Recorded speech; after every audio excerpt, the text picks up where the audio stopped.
a interrogé tout à l'heure sur l'intérim, les intérimaires qui sont les premières victimes de cette crise économique, eh bien, chez PSA à Hordain, on n'a pas ces soucis, puisque d'abord, l'usine a pratiquement retrouvé sa cadence d'avant confinement. Heureusement, parce que l'industrie française redémarre timidement, moins vite que les Allemands, par exemple. Pour que ce soit le cas, la direction de PSA, pour une relance forte, prévoit de compléter l'équipe de nuit qui lui manquait depuis la reprise. Sauf que, plutôt que de faire appel à des intérimaires français, quelques 500 intérimaires, comme c'est le cas en temps habituel, elle va faire venir, écoutez bien, 400 salariés polonais et une soixantaine d'Espagnols. La décision interpelle les salariés et les syndicats de l'entreprise, elle écœure les intérimaires habituels, qui sont, semble-t-il, les premières victimes de l'après-confinement. Je vous en parlais, c'est pour ça que ce matin, si vous êtes intérimaire, racontez-nous, dites-nous. Lionel Top et Pauline Delevoye ont rencontré Dominique, l'un de ces intérimaires, dans cette usine PSA d'Hordain.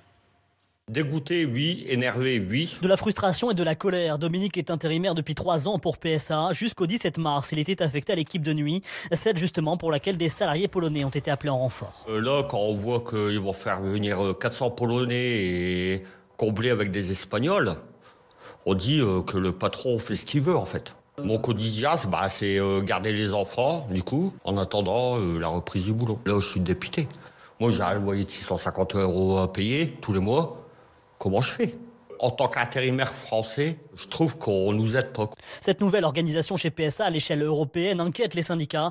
Franck Terry, délégué CGT. On voit bien qu'il y a une volonté de supprimer tous les contrats d'intérim et de faire en sorte que le travailleur de PSA devienne nomade de l'industrie automobile. Les premiers travailleurs polonais arriveront mardi. Le DRH de PSA Hordain, Luc Samsoun, assume. Beaucoup de sites industriels sont encore en sous-activité. Et donc nous avons beaucoup de salariés du groupe PSA en Europe qui sont encore en activité partielle.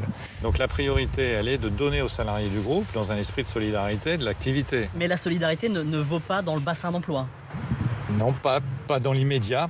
Inacceptable d'un point de vue politique et social pour Fabien Roussel, député communiste du Nord. Dans notre région et dans ce Valenciennois en particulier, le taux de chômage est déjà de plus de 15%.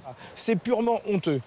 Et c'est pour ça que je viens d'interpeller le ministre Le Maire pour lui demander que toutes les aides publiques versées à PSA ou à verser soient stoppées immédiatement. Le groupe PSA rappelle que ses salariés polonais seront payés au tarif français comme le prévoit la réglementation.